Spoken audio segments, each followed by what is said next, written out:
They say that time is money, and has that ever been more true than when you're visiting Walt Disney World? Because let's face it, most of us have spent thousands and thousands and thousands of pounds, or whatever your local currency is, for just a few days of Disney magic. The problem is, it's just so easy to waste that precious time on the little things that really don't seem like a big deal but can add up to hours and hours of wasted park time. And you don't want that, do you? In this video, we're going to be telling you about some of the most common time wasters at Walt Disney World, and hopefully by highlighting them we can prevent you from falling foul. Now, I dare say that there are going to be some things on this list that you don't agree with. I know there's one thing in particular that my wife definitely won't agree with, but I'm just here to tell you facts, and what you do or don't do with that information, that's completely up to you. Now, we're going to start off with something that is so common, I literally see it every single time I visit the theme parks, and it might not have even registered with you because it is just such a minor throwaway thing, except for it is a massive waste of everybody's time, and that is looking for lost cars in the parking lots. There must be literally thousands of hours collectively each year wasted by people simply looking for cars in the parking lots. I see people every single time, and I've been one of them in the past, just wandering aimlessly around the car park with the key fob in the air, trying to make the horn go off on the car in the hope that it'll give you some indication of where you parked it in this gigantic parking lot. So listen, when you park your car at Walt Disney World, I know you're excited, you are going to Disney after all, but just take a minute to make a mental note, or better still, a photograph using that smartphone that you can't go to Disney without these days, let's face it. To take a photo of what row you're on or what section you're in any particular car park. People losing cars is such a common issue at Disney that they've actually now introduced a car locator into the My Disney Experience app. So you can always kind of use that. But I would still grab a photograph as well, because I, for one, prefer having like a visual reminder of where I've parked the car, rather than just some coordinates on a map or a GPS. But if all that fails and you genuinely didn't use the app, you didn't take a photograph, and you've got no idea where your car is, you can actually ask some of the Disney cast members who work in the parking lots, security or the parking attendants, and by telling them roughly what time you arrived that morning, hopefully you know this, they can actually direct you to the section that was being parked at that time. There are several ways, but seriously, make a note where your car is, because it is a massive time waster. Alright, so the next thing I want to talk about on this list, which is a huge time waster, and bear with me here, don't click off the video just yet, it's park hopping. Like, I know I've upset some people already. I personally like to park hop. I like to start at somewhere like maybe an Animal Kingdom, and then maybe finish the day somewhere like Epcot. But the truth of the matter is, while you're traveling from park to park, you're not in a park. So park hopping can actually cost you a ton of valuable park time. Think about it, what's actually involved when you do park hopping. Number one, you have to make your way back out of the park. So if you're at the back of the park, just walking from the back of the park to the front of the park, you're wasting time. Then stand in line for Disney transportation, whatever you're choosing, buses, Skyliners, monorails, ferry boats, all of the above. Or you have to make your way back to the parking lot, hopefully remembering where you've parked your car. Then you of course have to travel to your next park. All of this is taking time. All of this is time you could be waiting for another ride, or you could be doing something in a park, but you're not because you're traveling. Then when you get where you're going, you have to clear security again, which means standing in another security line and having somebody else go through your bag. It just takes time. And then eventually you make it into the park you're going to. So okay, I have over dramatized that a little bit. And a lot of the time, depending on what park you're going to, it can be quite simple. So I'm thinking, for example, Magic Kingdom to Epcot, or Epcot to Magic Kingdom, jump on a monorail, you go, fine. That's usually not too problematic. But if you have started at like an Animal Kingdom, and especially if you're driving a car, it just takes forever. So although I personally do like park hopping, I can kind of tend to park hop quite a bit, I'm probably wasting like a ton of time. So really think carefully if you're going to get the most out of a park hopping day, or if you might just be better staying in the park you're in and making the most of that, trying to get more shows and more rides done there, and maybe just hitting up that park on another day. Alright, next thing that can really steal a lot of your time when you're at a theme park is standing in line for quick service restaurants. Now, I am not for a second suggesting that you skip lunch. I'd never do that. That's bad. You'd end up hungry and grumpy, and it'd be a bad thing for everybody. No, what I'm suggesting is that you get familiar with the mobile ordering app via the My Disney Experience app. That will allow you to make your order ahead of time, reducing the amount of time you're standing in lines and obviously saving you valuable park time. But sometimes, truth of the matter is, even the mobile order line can get pretty long at peak time. So 12 till 1 p.m. and things like that, things are still gonna get pretty busy. So what I like to do when I'm visiting, say, the Magic Kingdom, one of our favorite places, quick services, is the Columbia Harbour House. We tend to go for the early lunch, late dinner, or early lunch, early dinner strategy, whilst also using mobile ordering. And what you'll find then is if you go to Harbour House at like 11:30 as opposed to 12, there'll basically be a really short line and you'll be able to get somewhere to sit in there, which is another thing. And you can go, you can get your food, you eat your food, and you're in and out, you're done and dusted by like 12:15, 12:30. Now, by the time you're leaving, trust me, that place will be packed. The lines will be out the door, there'll be nowhere to sit, everyone will be circling, waiting for you to leave because they want to get your table.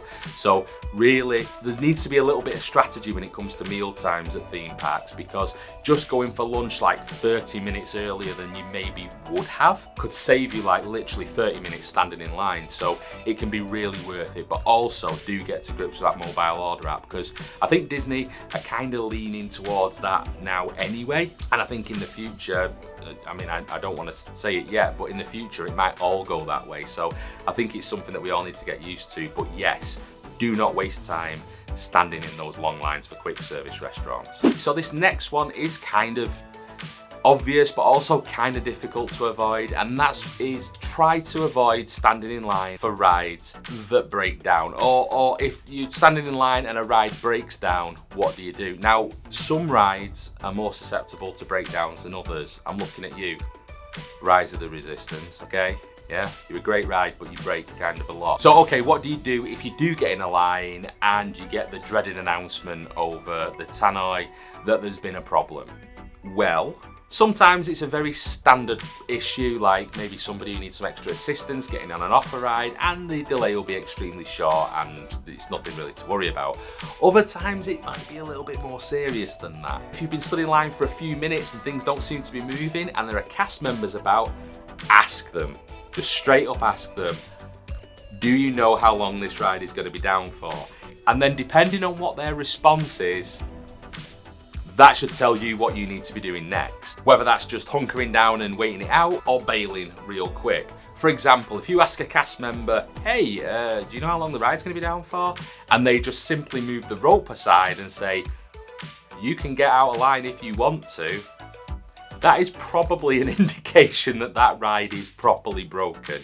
And it might just be time to heave-ho and cut your losses and move on to the next one. So try not to kind of get caught in that trap of just sitting there for a ride that's gone technical and then 2 hours later them finally coming out and just going, Rise of the Resistance is done, because you're unlikely to get any kind of lightning lane or anything to come back unless you're actually getting evacuated off the ride. In other words, you were already on the ride when it broke down. So that could potentially be hours that's wasted. The only time I would say that perhaps it might just be worth sticking it out and seeing what happens is if that is like the last ride on your to-do list and you've done everything else you want to do and it's just that one thing left to do, then I guess if that's what you really want to do, stay where you are. But if you've still got lots to do, sometimes it can just be worth cutting your losses, getting out of line and moving on to the next one, because it can be a real time waster. Okay, this next one, and I'm just going to say it, shopping at Disney World is a waste of time. There, I said it. Now my wife hates me, half the people watching this video hate me because shopping's a big part of their day, but I'm sorry, when you're shopping at Walt Disney World, you are wasting a ton of time if you do it at the wrong time of day. This is where, again, a little bit of strategy can go a long way. And using that strategy, shopping can actually make some sense. For example, if there's stuff you want to go look at in any of the major stores, I'm talking any of the stores on Main Street USA or like the Creation Shop at Epcot, those stores actually stay open 1 hour after park closing time. So imagine you're at Magic Kingdom, fireworks are done, everybody's stampeding to try and get on the ferry boat or monorail, and they're all making their way out. Well, guess what? Those stores on Main Street, they're all still open and you've got shopping to do. That would be a fantastic time to do it. That park is closed, you can't get on any rides, everybody else is heading for the door. Go and do your shopping then. You've got an extra hour. You've just extended your park day by an hour. So you used that hour earlier on to go get on a ride you wanted to do, and now you're still getting to do your shopping. So it's a win-win. Everybody gets what they want. No wasted time, and you still get to shop. Perfect. Now the other stores around the park that maybe aren't open later on, some of the smaller stores or booths for example, might be worth trying to check out when that Florida weather comes in, because you know it's coming, especially in summer. In the afternoon, it is gonna rain at some point. So shopping can be a great way to stay dry, you know, so then it can make some sense, but otherwise I would really strongly suggest not shopping at Walt Disney World. You can get a lot of the merchandise anyway from shopdisney.com. And a lot of the time it's actually discounted, so you can save some money too. Or there is the world's largest Disney store at Disney Springs, World of Disney, that you can visit anytime, so you don't even need to be in a theme park to go and get most of the merchandise. So seriously, do consider whether shopping at a theme park is for you, because for me, it's a huge waste of time. All right, this next one, and I'm gonna make it quick. Do not stand in line for coffee at Disney World. Now, I like coffee. I am a coffee guy. I drink it every day, several cups. It's good. But you will never see me waiting in line at Walt Disney World for coffee. It's ridiculous. The line at Starbucks oftentimes can be as long or longer than most of the attractions. It's crazy. What I would recommend, if you've got to have that cup of coffee in the morning, is just get out of bed 10 minutes earlier, grab a cup of coffee, either at the hotel or at the villa, and just save yourself some time and save yourself some money, because those Starbucks in the parks are not cheap either. Getting coffee in the parks, queuing up in the mornings is a massive waste of time. Don't do it. All right, let's talk about weather. Weather in Florida is a thing, okay? Especially in summertime, it is going to rain at some point. You can pretty much guarantee that. And with the rain, oftentimes comes tons of lightning. Now the problem is with lightning, when there's lightning in the area, a lot of those outdoor attractions are going to close. So how you handle the weather in Florida is going to decide whether or not you're going to be wasting time. Now what I mean by that is, you don't want to be standing in a line for a ride like Test Track or Big Thunder Mountain if there's a thunderstorm on the way, because if you could be stood in line for 30 or 40 minutes and then they just close it. Sorry, there's lightning in the area, we cannot run the ride, and that's it. You've just wasted a ton of time. So what you need to be doing here is, I would highly recommend getting a weather app for your mobile phone that has radar on it. Now this radar is highly accurate and can show you where the weather is, if there's lightning, when it's likely to hit you, so that you can make arrangements around the weather, so you're not just wasting a ton of time standing in line for rides that are then going to go offline. If you know there's a thunderstorm 20 minutes away and the queue for Test Track is 50 minutes, do not get in that line, because you could be stood there for 20-30 minutes and then all of a sudden it rains for like 2 hours with lightning and that ride is just offline. There's nothing you can do about it. No, go and get on something that's indoors, or perhaps, you know, if you know the rain's coming, maybe start thinking about getting some lunch or some dinner or whatever, or taking in a show, because oftentimes these thunderstorms, they can come and go in like 30 minutes, 40 minutes. So if you time it right, you can stay dry and not have that time wasted standing in line. Thanks for watching this video. I hope it has proven useful, and if it did, might I suggest you check out this video next, where we look at all the things that can make you miserable at Disney World and how to avoid them.